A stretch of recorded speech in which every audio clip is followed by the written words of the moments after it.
शुरू से ही इमोशनल और सबको दिल से मानने वाली पारुल की शादी विवेक से होती है। क्या है यार, शादी के वक्त तो तुम दुबली हो गई थी, लेकिन शादी के 2 साल में ही फिर फूलकर गुप्पा हो गई हो। पारुल के साथ अब विवेक का व्यवहार बदल गया। सास ससुर भी बिना बात के ताने देते।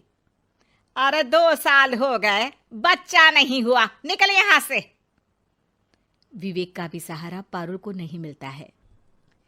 लेकिन जिस विवेक से पारुल को तलाक के एवज में 18 लाख मिले होते हैं, वो पारुल एक दिन, इंस्पेक्टर साहब, मुझे कंप्लेंट लिखवानी है।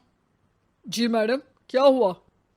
चीटिंग, एक लड़के ने मेरे 6 लाख रुपए लूटे हैं। पुलिस वाला पारुल को ऊपर से नीचे तक देखता है। मामला क्या है, विस्तार से बताइए। पारुल फिर जो बताना शुरू करती है, उसके बाद इंसानियत से भरोसा उठना लाजमी है।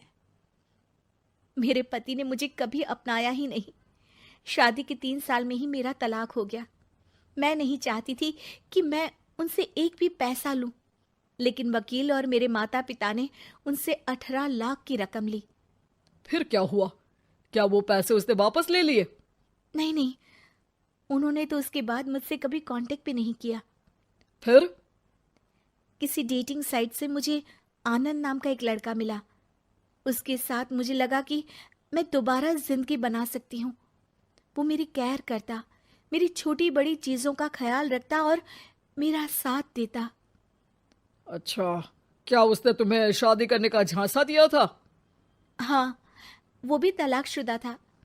पहले तो उसने मुझसे कहा कि उसकी एक बेटी है, लेकिन फिर पता चला कि उसकी एक नहीं 2 बेटियां हैं।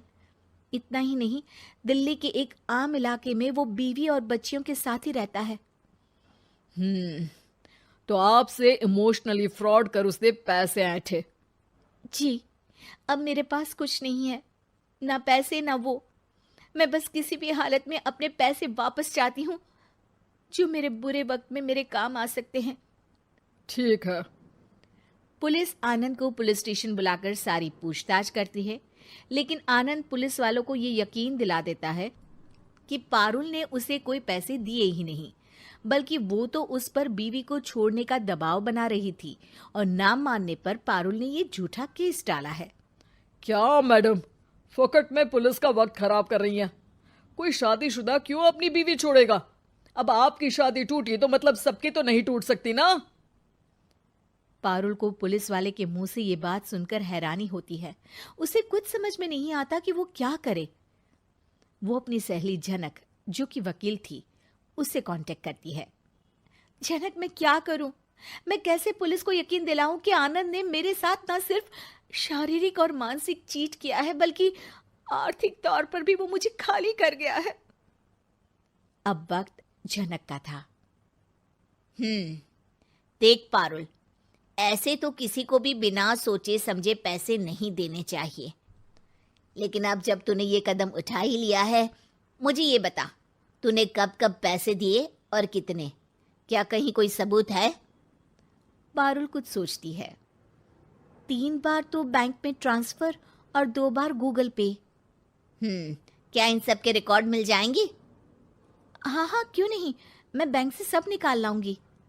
अगले दिन पारुल सारी स्टेटमेंट झनक के सामने रखती है और वो व्हाट्सएप की चैट भी दिखाती है, जिसमें कई बार आनंद ने ये बात कबूली थी कि वो उसके पूरे 6 लाख जल्द ही देगा।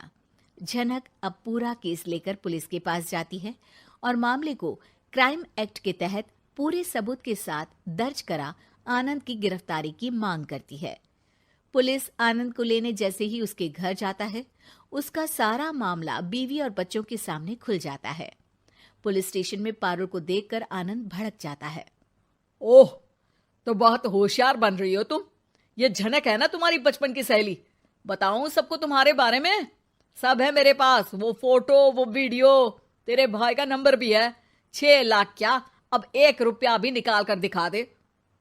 वो पुलिस स्टेशन में जोर जोर से चिल्ला रहा था कि तभी पुलिस के एक सीनियर ऑफिसर को गुस्सा आ जाता है। क्यों चिल्ला रहा है?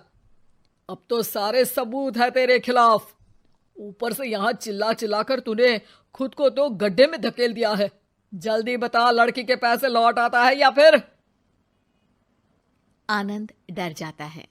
तभी उसकी बीवी और बच्चे पुलिस स्टेशन में आकर पारुल के पैसों का बैग देते हैं। मेरे पति को माफ कर दीजिए, प्लीज उन्हें पुलिस से बचा लीजिए। मेरे छोटे बच्चे हैं, ये कैसे रहेंगे? होता भी यही है। पारुल केस वापस ले लेती है, लेकिन उस सबक के साथ कि इमोशनल होकर किसी को भी अपना पैसा नहीं देना चाहिए। झूठ बोलकर रिश्ते कभी ना बनते हैं और ना ही निभते।